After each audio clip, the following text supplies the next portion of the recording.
Good morning class. आपका क्षितिज से जो दूसरा पार्ट है वाक ललदियत द्वारा लिखा गया वह अभी पूरा नहीं हुआ है। 2 वाक बचे हुए हैं, तो आइए उन्हें भी पूरा कर लेते हैं। ध्यान दीजिएगा, अगर आप एक बार अच्छी तरह से पढ़ लेंगे तो बार बार आपको प्रश्न अलग से याद करने की ज़रूरत नहीं होगी। तो बच्चों मैं बता देती हूँ आपको कि हमने पहले पद में पढ़ा था कि कवयित्री इस सांसारिक मोह माया में फंसी हैं और इसलिए ईश्वर को पाने के उनके प्रयत्न व्यर्थ हो जा रहे हैं। उनके जीवन जैसे कच्ची मिट्टी से पानी टपकता रहता है, वैसे उनके पास समय कम होता जा रहा है और वो अपने लक्ष्य की प्राप्ति यानी कि ईश्वर को प्राप्त नहीं कर सक रही हैं। तो इसकी पीड़ा उनके मन में है। पहले वाक्य का अर्थ था। दूसरे में था कि कवयित्री संसार के लोगों से कहती हैं कि यदि हम संसार के भोग विलासों में रम जाएंगे तो प्रभु भक्ति नहीं मिल पाएगी, और यदि हम मध्यम मार्ग को अपनाएंगे, यदि हम बहुत कठिन तपस्या करेंगे तो भी हमें अपने आप पर अहंकार हो जाएगा।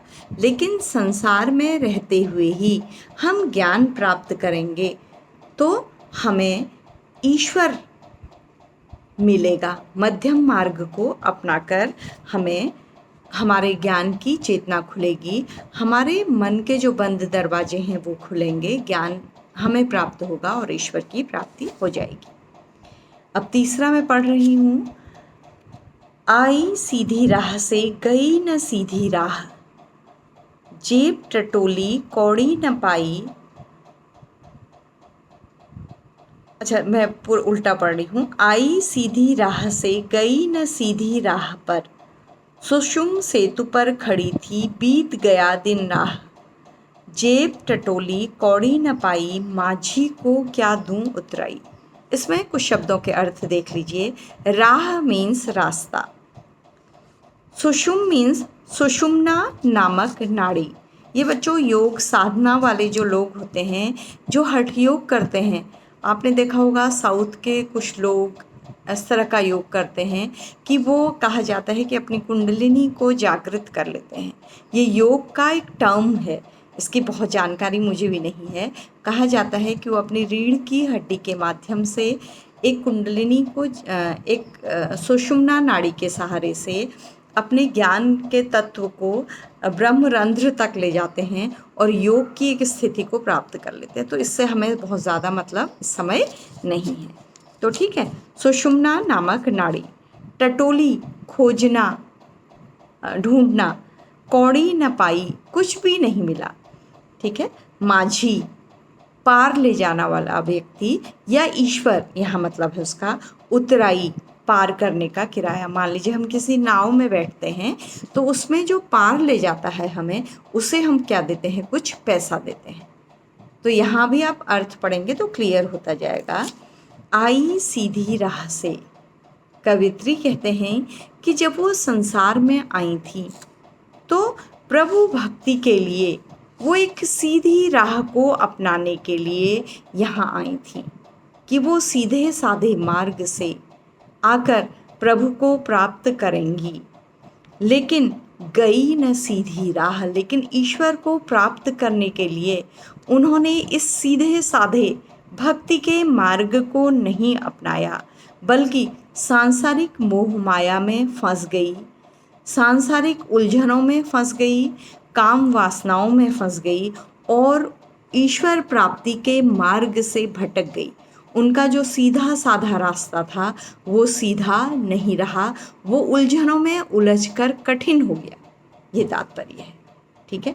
यानी कि ईश्वर को हमें सीधे रास्तों पर जाकर प्राप्त करना चाहिए। यदि हम उलझ जाते हैं, हम कठिन मार्गों के चक्कर में पड़ जाते हैं, तो हम ईश्वर को प्राप्त नहीं कर सकते हैं।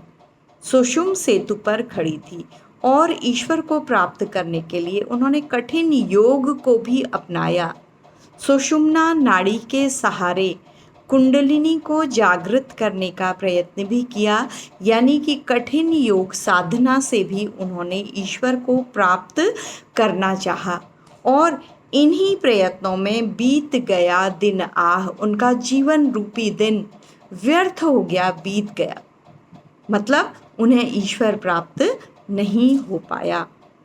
जेब टटोली कौड़ी न पाई, जब उन्होंने देखा कि उनके जीवन का अंतिम समय आ गया है, उन्होंने अपने जीवन का लेखा जोखा करना चाहा कि उन्हें इस जीवन में क्या मिला। तो तब उन्होंने पाया कि उन्होंने तो कुछ भी हासिल नहीं किया। वो तो उल्टे सीधे रास्तों के चक्कर में पड़ी रहीं और उनके पास ईश्वर के पास जाने के लिए कुछ भी नहीं था।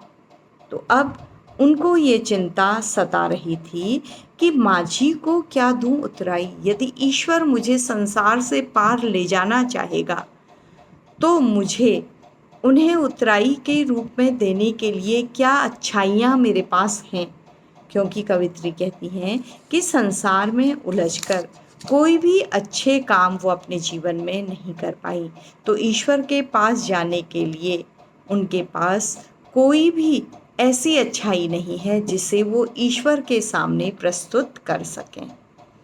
तो इस तरह से उन्हें लगता है कि उनका इस महत्वपूर्ण जो जीवन था वो क्या हो गया है, व्यर्थ हो गया है।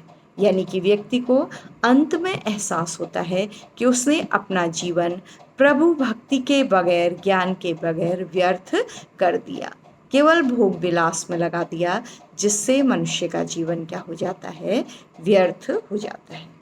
तो मैं एक बार सीधा सीधा अर्थ बता रही हूँ, सुनिएगा। कवित्री कहना चाहती हैं कि प्रभु भक्ति के लिए वो इस संसार में सीधे मार्ग से आई थी कि सीधी राह पर चलकर वो ईश्वर को प्राप्त कर लेंगी।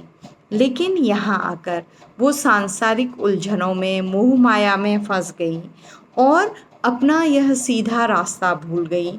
उन्होंने ईश्वर को प्राप्त करने के लिए क्या क्या प्रयत्न नहीं किए, यहाँ तक कि अपनी सुषुम्ना नाड़ी के माध्यम से कुंडलिनी को जागृत करके या कठिन योग साधना करके भी उन्होंने ईश्वर को पाना चाहा।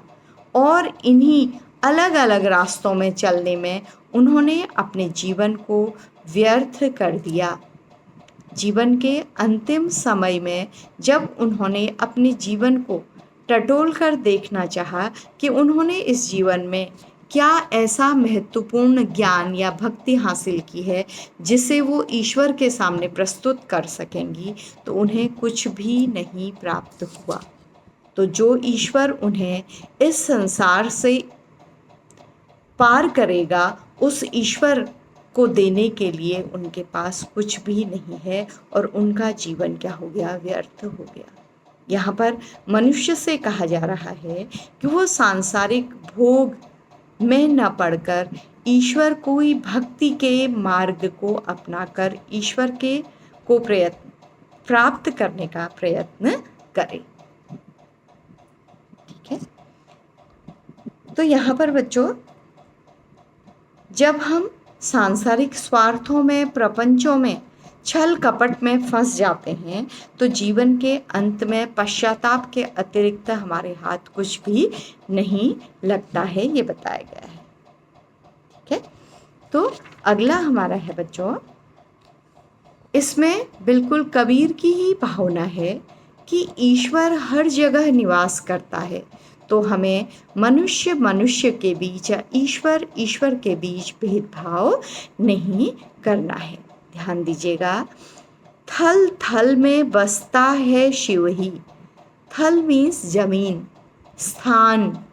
ठीक है, शिव ही, शिव प्रभु, ये शिव जी नहीं है जिनके जटाजूट है या गले में माला है, वो शिव नहीं है बच्चों, ये भी निराकार ईश्वर को मानती हैं। भेद न कर क्या हिंदू मुसलमान, हिंदू और मुसलमान में भेद नहीं होना चाहिए।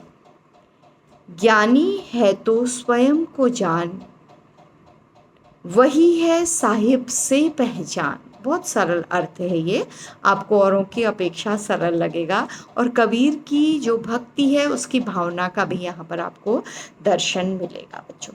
ठीक है, साहिब माने भी ईश्वर होता है बच्चों। तो थल थल में, हर कण कण में, हर स्थान में ईश्वर का निवास है। तो ईश्वर कैसे हैं? निराकार ईश्वर, शक्ति के रूप में ईश्वर बसते हैं सर्वत्र, सभी जगह, हर स्थान पर व्याप्त है। तो हे मनुष्य, तू धार्मिक आधार पर हिंदू और मुसलमान के बीच में भेदभाव मत कर, क्योंकि जब ईश्वर हर जगह बसता है तो सभी क्या हैं? समान हैं। तो हमें हिंदू और मुसलमान के बीच में किसी तरह का भेदभाव नहीं करना है। बच्चों, जब ये कवि समाज में देखते थे कि हिंदू और मुसलमान में भेद हो रहा है तो इनका मन दुखी होता था, इसीलिए इन्होंने इस तरह की बातें लिखी हैं। तो फिर कहती हैं कि ईश्वर को जानने से पहले ज्ञानी है तो स्वयं को जान। ईश्वर को जानने से पहले यदि तुम समझते हो कि तुम्हें ज्ञान है, तुम अपने आप को विद्वान समझते हो, ज्ञानी मानते हो, तो अपने स्वरूप के बारे में जानो, अपने मन को जानो। ज्ञानी है तो स्वयं को जान। अगर तुम ज्ञानी हो, वास्तविक जानकार हो, तो अपने आप को पहचानो, अपनी आत्मा को जानो, आत्मज्ञान को प्राप्त करो। तो प्रभु से पहचान वही है साहिब से पहचान। यदि तुम अपने मन को टटोल लोगे, अपने मन के बारे में जान लोगे, अपने स्वरूप के बारे में जान लोगे, तो वही तुम्हारी ईश्वर से पहचान है। क्योंकि ईश्वर तो बाहर नहीं है, हमारी आत्मा में निवास करता है। ज्ञानी है तो स्वयं को जान। यदि तुम वास्तविक ज्ञानी हो तो अपने को जानो, अपने स्वरूप को जानो, ईश्वर से भक्ति करो, और वही है साहिब से पहचान। वही वास्तविक ईश्वर से, ईश्वर का ज्ञान प्राप्त हो सकता है। जब हम अपने मन को जान लेंगे, अपने हृदय को जान लेंगे, तो वही ईश्वर की पहचान है। क्योंकि हमारे मन में ही ईश्वर बसता है, हमारी आत्मा में ही ईश्वर निवास करता है। तो ईश्वर सर्वव्यापी है, ऑलमाइटी है बच्चों। मनुष्य उसको कहाँ कहाँ नहीं खोजता है, और उसको खोजने के लिए धार्मिक भेदभाव को करता है, और अज्ञानतावश वह ईश्वर को खोज नहीं पाता है। तो ईश्वर तो हर प्राणी में बसता है। तो यदि हमें ईश्वर को पाना है तो हमें आत्मज्ञान प्राप्त करना होगा, अपनी आत्मा के बारे में जानना होगा, अपने आंतरिक स्वरूप को पहचानना होगा। तो यदि हम आत्मज्ञान कर लेंगे, अपने बारे में जान लेंगे, तो हमारी ईश्वर से स्वयं ही पहचान हो जाएगी, क्योंकि ईश्वर हमारे अंदर ही बसता है। तो कवित्री ने ईश्वर को प्राप्ति करने का मार्ग क्या बताया है? आत्मज्ञान। यदि हम अपने बारे में जान लेंगे तो हम ईश्वर को प्राप्त कर सकते हैं। तो यहाँ कवित्री ने ईश्वर को क्या कहा है? साहिब कहा है। तो बच्चों, ईश्वर को प्राप्त करने के लिए हमें अनेक प्रकार के ढोंग इत्यादि में नहीं पड़ना होता है। हमें ईश्वर को अपने मन के दर्शन करके, आत्मज्ञान प्राप्त करके प्राप्त करना होता है। मैं अब कक्षा को यहीं पर समाप्त करती हूँ। आज आपने वाक् के अन्य 2 अंश भी पढ़ लिए हैं, इन्हें अच्छी तरह से समझ लिया होगा। और बच्चों, ये वीडियो आप जब भी पढ़ना चाहेंगे, आप अपने सामने बुक खोलिएगा, पहले वाक् को पढ़िएगा, उसके पश्चात इन भावार्थ को जानिएगा। तो इस प्रकार से हमारे ये भावार्थ भी यहीं पर समाप्त हुए, और मैं कक्षा को भी समाप्त करती हूँ। लिखित कार्य मैं अपनी अगली कक्षा में भेजूँगी।